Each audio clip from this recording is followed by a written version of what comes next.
চলো ভিডিওটা শুরু করি। ফার্স্টে যে আমাদের কোয়েশ্চেনটা দেয়া আছে এখানে ভেক্টর থেকে উপাংশের একটা ম্যাথ দেয়া আছে। এখানে কি বলছে, একটি কাঠের খণ্ডকে অনুভূমিকের সাথে 60 ডিগ্রি কোণে 200 নিউটন বল দ্বারা টানা হচ্ছে। আচ্ছা, এখানে অনুভূমিকের সাথে বলছে, মানে আমি যদি এটা হচ্ছে আমার এক্স অক্ষ, এটা হচ্ছে ওয়াই অক্ষ, তো অনুভূমিক হচ্ছে এক্স অক্ষের দিকে, এক্স অক্ষের সাথে কত ডিগ্রি কোণে আছে?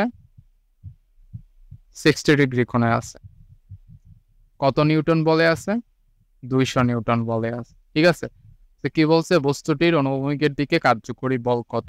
এখন এটার অনুভূমিকের দিকে উপাংশ কত? এক্স অক্ষের দিকে 200 cos 60 ডিগ্রি। ঠিক আছে, যেহেতু আমার এক্স এর সাথে এক্স অক্ষের সাথে থিটা কোণে আছে, সেহেতু এক্স অক্ষের দিকে কি হবে? cos ফাংশন হবে। আর ওয়াই অক্ষের দিকে যদি আমার বলতো উলম্বর দিকে কার্যকরী বল কত, এখানে কি হইতো?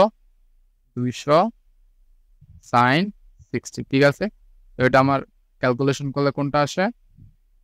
100। ঠিক আছে, এর পরের ম্যাথটা যদি দেখি, এখানে বলছে এ এর কোন মানের জন্য এ ও বি সমান্তরাল হবে, যেখানে এ ভেক্টর দেয়া আছে আর বি ভেক্টর দেয়া আছে। ঠিক আছে, এখন দুইটা ভেক্টর যদি সমান্তরাল হয়, তাহলে ওই ভেক্টর দুইটার আই জে কে যে একক ভেক্টর গুলো আছে এগুলার সহগগুলা অনুপাতগুলার সমান হবে। ঠিক আছে, তো এ ভেক্টরের আই এর সহগ কত? 5, বি ভেক্টরের কত? 15 ইকুয়ালস টু, আবার এ ভেক্টরের জে এর সহগ কত? বি ভেক্টরের জে এর সহগ কত? এ ইজ ইকুয়ালস টু কে ভেক্টরের 3 আর জন্য 9। তো খেয়াল করো, তুমি এইটা এইটা এমনিতেই সমান, আর তুমি যদি যেই কোনো একটার সাথে রিলেশন করো, তুমি এর ভ্যালুটা পাই ফেলবা। কত? এর ভ্যালু কত আসে আমার এখানে? 6 আছে ক্যালকুলেশনটা করলে। ঠিক আছে, এরপরে যদি আমরা নেক্সট ম্যাথটা দেখি, এখানে বলছে দুটি ভেক্টরের মধ্যবর্তী কোণ কত হলে ভেক্টর দ্বয়ের স্কেলার ও ভেক্টর গুণফলের সাংখ্যিক মান সমান হবে। এর মানে কি, A dot B is equals to A cross B. ঠিক আছে, ভেক্টর দ্বয়ের স্কেলার ও ভেক্টর গুণফলের সাংখ্যিক মান সমান হবে ভেক্টর দ্বয়ের মধ্যবর্তী কোণ কত হলে। ঠিক আছে, সাংখ্যিক মান সমান হবে। এখন এটা কিভাবে করবা? এ ডট বি এর সূত্র কি? এ বি কস থিটা। আর এ ক্রস বি এর সূত্র কি? এ বি সাইন থিটা। ঠিক আছে, তুমি যদি এ বি সাইন থিটা নিচে কস থিটা আনো, তাহলে কি থাকে? A B sine theta divided by A B cos theta is equals to 1। তোমার লেফট সাইডে কি থাকে? tan theta is equals to 1। tan কত ডিগ্রি ভ্যালু? 1, 45 ডিগ্রি। তাহলে এখানে আমার অ্যান্সার কত? 45 ডিগ্রি। এরপরে যদি নেক্সট ম্যাথে আসি, এখানে বলছি কি 4 মিটার পার সেকেন্ড বেগে দৌড়ে যাওয়ার সময় একজন লোক 4 মিটার পার সেকেন্ড বেগে লম্বভাবে পতিত বৃষ্টির সম্মুখীন হলো। বৃষ্টির হাত থেকে রক্ষা পেতে তাকে কত কোণে ছাতা ধরতে হবে? এখন এটা শর্টকাটটা কি? শর্টকাটটা হচ্ছে, তোমাকে যদি বৃষ্টির হাত থেকে রক্ষা পাওয়ার জন্য কত কোণে ছাতা ধরতে হবে এইরকম কোনো ম্যাথ আসে, তাহলে তুমি ফর্মুলা বসাবা tan theta is equals to আমার বেগ ডিভাইডেড বাই বৃষ্টির বেগ। ঠিক আছে, ডিভাইডেড বাই বৃষ্টির বেগ। তো এখানে আমার বেগ মানে পথচারী হইতে পারে, সাইকেলে থাকা আরোহী হইতে পারে। ঠিক আছে, তো আমার বেগ কত এখানে? 4, বৃষ্টির বেগ কত? 4, হইলো কত? 1। তাহলে থিটা কত হবে এখানে? 45 ডিগ্রি। ঠিক আছে, আর এই থিটাটা এখানে কিভাবে থাকে? থিটাটা কিন্তু এখানে উলম্বের সাথে কোণ করে থাকে। ঠিক আছে, এরপরে ম্যাথটাতে কি বলছে, এখানে দুইটা ভেক্টর দেয়া আছে। বলছে যে দুইটা ভেক্টরের মধ্যে এই যে এখানে এ যেটা আছে, যে ক্যাপের সহগ, যে ক্যাপের সহগ এর মান কোন মানের জন্য এ ভেক্টর আর বি ভেক্টর পরস্পরের উপর লম্ব হবে।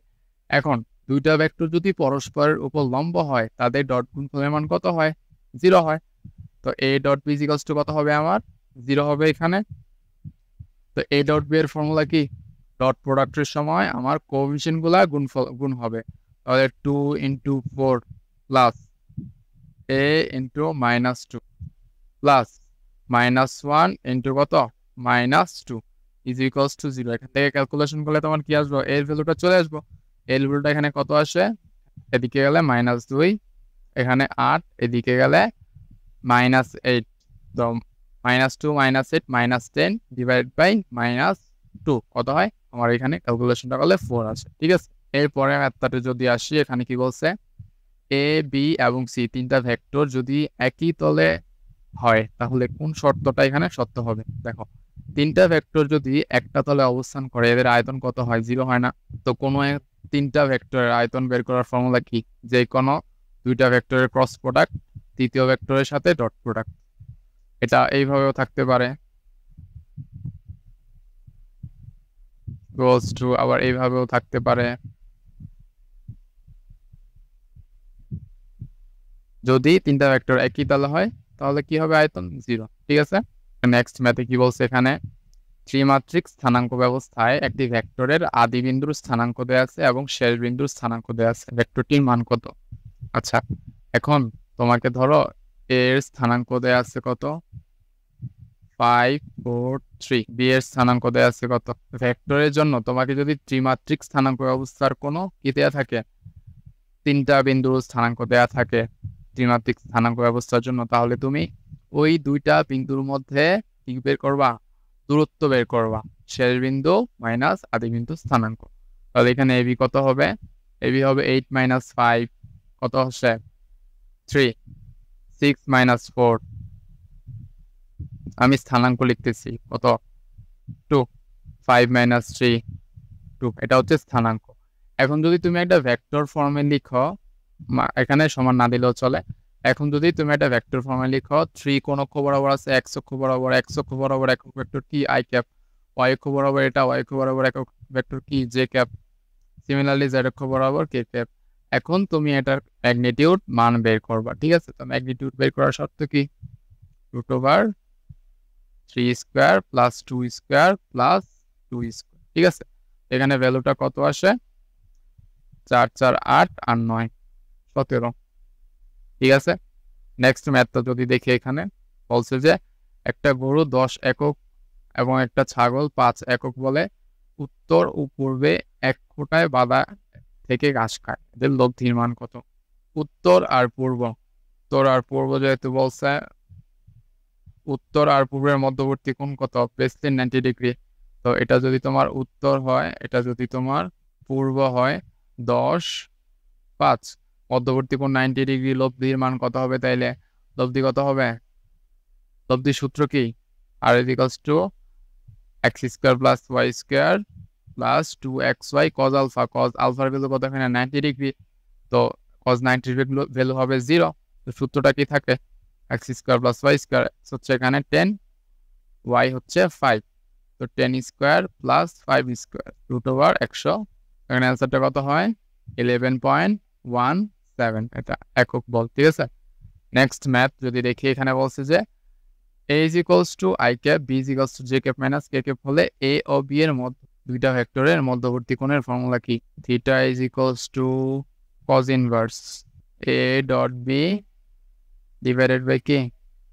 ab। a dot b scalar product কত এই দুইটার? অবভিয়াসলি 0। এটা এই দুইটার তুমি যদি ডট গুণফল করো, i এর সাথে i এর সহগের গুণ হবে না, কিন্তু b তে তো কোনো i নাই, তার মানে 0 প্লাস এখানে তো j নাই, এখানে j আছে, এখানে j এর সহগ 0, এখানে 1, 0 গুণ করলে। সিমিলারলি এখানে k এর সহগ 0, এতে এখানে -1 গুণ করলে 0। তার মানে আমার উপরে পুরোটা 0 হয়, পুরোটা 0 হবে। cos ইনভার্স 0 এর ভ্যালু কত? 90 ডিগ্রি। ঠিক আছে, आंसर হচ্ছে 90 ডিগ্রি। কোন ভেক্টর ক্ষেত্রের কার্ল, আচ্ছা কোন ভেক্টর ক্ষেত্রের কার্ল এর নতিমাত্রা কত? 0 হবে এটা। ঠিক আছে, ইম্পর্টেন্ট একটা এমসিকিউ আসতে পারে তোমাদের। নেক্সট ম্যাথে কি বলছে? কত কোণে ক্রিয়া করলে দুটি ভেক্টরের লব্ধি সর্বোচ্চ হয়? কত কোণে ক্রিয়া করলে দুটি ভেক্টরের লব্ধি সর্বোচ্চ হয়? অবভিয়াসলি 0 ডিগ্রি কোণে, কারণ 0 ডিগ্রি কোণে কোনো বল আমার বিপরীতে যাইতে পারে না। যদি 180 ডিগ্রি হয় তাহলে সেটা আমার কি হবে? বিপরীতে চলে যাবে। ধরো তোমরা দুইজন বন্ধু আছো, দুইজন বন্ধুর মধ্যে পার্থক্য 180 ডিগ্রি। তুমি উত্তর দিকে গেলে, সে যায় দক্ষিণ দিকে, তাহলে খুব মুসিবত না? মানে কি, তোমাদের যে কোনো কাজে রেজাল্টেন্ট যে ইফেক্ট রেজাল্ট আসবো, সেটা কি অবভিয়াসলি একটু হইলেও নিচের দিকে থাকবো। ঠিক আছে, তো দুইটা ভেক্টর ক্ষেত্রে ক্রিয়ার সময় মধ্যবর্তী কোণ 0 ডিগ্রি হয়, তোমার কি হবে? লব্ধিটা সর্বোচ্চ হবে। আর যদি 180 ডিগ্রি হয়, লব্ধিটা সর্বনিম্ন হবে। ক্লিয়ার?